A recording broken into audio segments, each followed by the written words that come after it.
이 들국화의 앨범 자체가 가지는 가치도 역시 우리 대중음악사에서 절대로 빼놓을 수 없는 그런 가치를 지니고 있는데 70년대가 사실 그 전 세계 대중음악의 전성기라고 이야기가 되고 있습니다. 80년대는 그 70년대에 나왔던 모든 그 황금 시대 엑기스의 음악에다가 기계가 발전한 것들을 이제 좀 덧붙여서 여러 가지 새로운 움직임이 일어났던 시기고 90년대에는 다시 그 70년대의 정수들을 리메이크 한 데다가 요즘 발전한 기술들을 붙여가면서 더더군다나 그 좋은 멜로디가 나올 수 있는 것들이 이미 70년대 후반 80년대 초에 포화 상태가 이르면서 전 세계 뮤지션들이 새로운 멜로디를 써낼 그 공간을 찾아서 헤매면서 막 부딪히던 그런 시기였다고 볼 수 있겠고요. 그렇게 따지면 역시 음악인들이 모두 부러워하는 그 대중음악의 황금기는 1970년대라고 얘기할 수가 있겠는데요. 70년대 이전에 있었던 여러 서양의 흐름들이 그래도 거의 모든 장르들이 우리나라에 다 영향을 주었었습니다. 락이나 소울이나 리듬 앤 블루스나 이런 데서 신중현 같은 선각자들이 활약을 했고 또 조용필 같은 아티스트는 전방위적으로 뛰면서 이 부분 저 부분들을 닥치는 대로 우리나라에 도입하고 훌륭하게 소화해서 우리나라의 대중음악계를 완전히 한 수준 끌어올렸었습니다. 또 사랑과 평화 같은 밴드들은 한편으로는 그 재즈적인 어프로치도 가지고 있으면서 우리나라의 디스코 음악을 소개하고 여러 가지 그런 음악들이 우리나라에 들어왔었는데요. 자, 그런 70년대 음악의 정수가 담겨서 잘 정제돼서 뿜어져 나온 음악이 바로 들국화의 첫 번째 앨범입니다. 근데 이 앨범이 발매돼서 우리나라에 등장한 시기는 1985년입니다. 그러니까 70년대 음악에 사실 정수를 모아놓은 이 앨범이 발매된 것이 80년대 중반이라는 것이 들국화가 바로 우리나라의 그 천박한 그 상업적인 풍토를 뚫고 데뷔하는데 무려 10년 이상의 세월을 지체하면서 굉장히 고생을 했다라는 그런 이야기가 되죠. 들국화 그 데뷔 과정에서 우리나라의 대중음악계 표면으로 부상하기 위해서 그 가졌던 엄청난 고난의 시간 이런 것들은 나중에 팬들이 더더욱 들국화를 마음속으로 성원하게 되고 심정적으로 더더욱 많은 사람들이 동정표를 던지게 되는 그런 계기가 되는데 한편으로 봐서는 마치 들국화라는 이 한 송이 꽃을 피워내기 위해서 그 많은 고난의 세월이 인위적으로 부과된 것이냐. 그 고난의 세월들은 결코 뭐라 그럴까요? 이미 준비되어 있던 음악들이 발표된 데 시간이 지체된 것이 아니라 푹 삭아서 연마돼서 완전히 익어서 이 감으로 치면 완전히 벌어져서 그러니까 데뷔 앨범인데 이게 완전히 익어서 벌어져서 옆에서 단냄새가 팍팍 풍기면서 찐액이 쫙쫙쫙쫙쫙 흐를 정도가 돼서 나뭇가지에서 떨어지기 직전이 된 상태의 데뷔 앨범이 나오게 됩니다. 그 사람들은 이제 당혹스러울 수밖에 없었죠.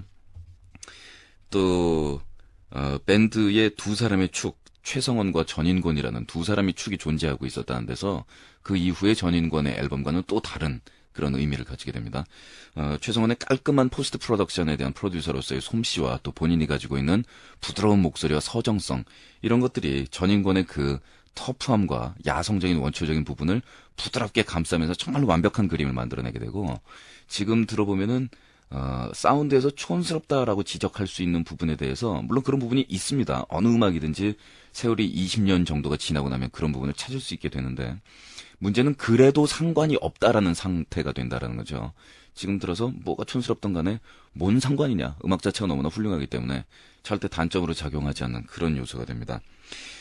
이 들국화의 공연을 저는 고등학생 때 소극장에서 드럼을 놓을 장소가 없어서 그 연주하고 있던 통기타를 손으로 치면서 비트를 맞추면서 연주하는 그런 공연을 처음으로 보게 되고 그렇게 해서 이제 학교 성적이 급전직하 떨어지면서 머릿속에서 전인권 씨의 목소리가 계속 맴돌아서 공부를 못하게 되는 그런 상황이 돼버려서 부모님들이 공연 가라 그러면은 공부 안 한다고 안 보내준다 그러는 부모님들을 이해할 수 있는 그런 배경이 생겨버리는데 그 당시 들국화가 그러니까 자기 데뷔 앨범을 갖기 전에 외국 팝을 그냥 스테이지 위에서 커버해서 부르고 있던 그 노래들은 할리스의 He Ain't Heavy, He's My Brother 라는 노래 또 스틱스의 노래들 지금 저는 그 Come Sail Away라는 노래가 가장 기억이 납니다. Best of Times도 물론 훌륭했던 것 같고요.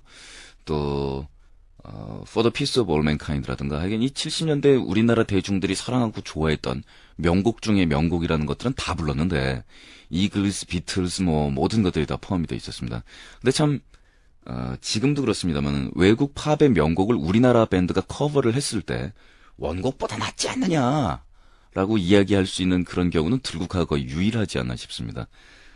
또 전인권 씨의 솔로 앨범에 발표되어 있는 또 전인권 씨가 개인적으로 가장 아끼는 노래 중에 하나인 사랑한 후에라는 노래는 그 원곡인 Palace of Versailles를 들어본 사람들이 이게 뭐냐 시시하게라고 절규를 하면서 눈물을 뚝뚝 흘릴 정도로 원곡에 비해서 커버곡이 월등히 낫습니다. 그만큼 원곡의 편곡이라든가 원곡의 분위기를 한 방에 보내버리는 그 보컬리스트 전인권 씨의 존재라는 것은 정말 대단한 것이죠.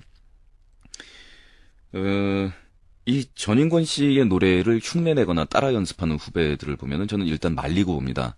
왜냐면 그렇게 한다고 해서 되지도 않고, 또 전인권 씨의 목소리가 가지는 그 의미는 무엇이냐면, 가수가 노래를 부를 때 그 어떤 기교를 배워서 부르는 것, 또 남의 노래를 일단 흉내내보면서 노래를 하는 것, 뭐 이런 과정들을 뭐 어느 정도씩은 거칩니다마는,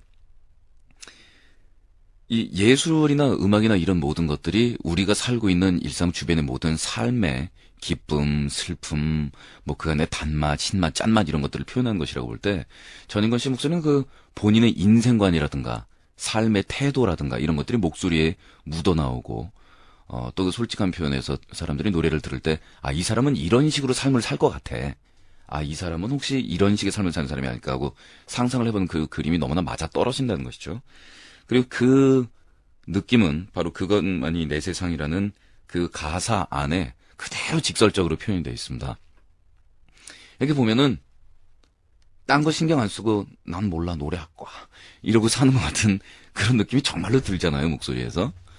그 명창열전 파트 1에서 가사를 잘 표현한다는 게 무슨 뜻일까 하고 노래하신 분이었는데 고민을 했었는데 가사를 잘 표현한다는 것은 발음을 정확하게 하는 게 아니고 그 부르고 있는 단어의 뜻을 듣는 사람들에게 표현하는 것이라는 것을 뼈저리게 느꼈다라는 그런 평을 보내주셔서 이야 이건 명창열전 1 한 보람을 느낀다. 그리고 우리 고스 식구들의 수준에 대해서 제가 참 자부심을 느낀다라고 말씀드렸었는데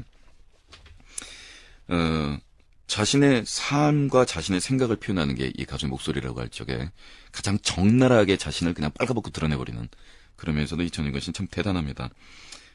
그러니까 이런 경우에는 아티스트가 자신의 삶을 표현한 그 태도와 목소리와의 관계와 이런 것들을 파악하고 자기가 그거를 자기 경우에 적용시키는 것은 좋겠지만 이 목소리를 무작정 흉내낸다는 것은 그래서 아무런 의미가 없습니다. 그래서 그 이후에 전인권 씨 목소리와 창법을 흉내냈던 많은 가수들이 실패하게 된 것은 이 창법의 겉에 보이는 지르는 부분이라든가 아니면 목소리 긁는 부분 이런 겉모습을 흉내내려고 했기 때문에 결국 실패한 것이 아닌가라는 생각이 들어요. 물론 기술적으로도 이 전인권 씨의 목소리를 따라갈 수 있는 그런 가수는 나오지 않았습니다만은 특히 그런 아까 마이크 타이슨이라고 말씀드렸는데 타이슨 권투가 그거 아닙니까? 권투가 스포츠라고? 너네가 볼 땐 지금 내가 스포츠 하는 걸로 보이냐? 난 이거 싸움이야. 난 어렸을 때부터 내 인생은 싸움이고 올라가면 글러브를 사람들이 내 손에 왜 끼워주는지는 모르겠지만 난 널 때려 눕히려고 링에 올라가 이런 거 아닙니까? 무섭죠? 잽이 어쨌다고 무슨 소리야 난 제일 날려야 돼 이겁니다.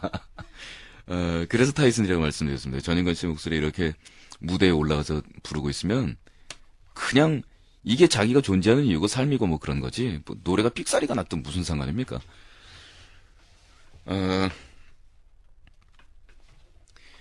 이런 목소리 같은 경우에는 또 그런 부분들을 생각하게 합니다. 10대에 부르는 목소리 20대 노래란 무엇일까? 30대 노래란 무엇일까요? 10대에 부르는 목소리는 그냥 자기 삶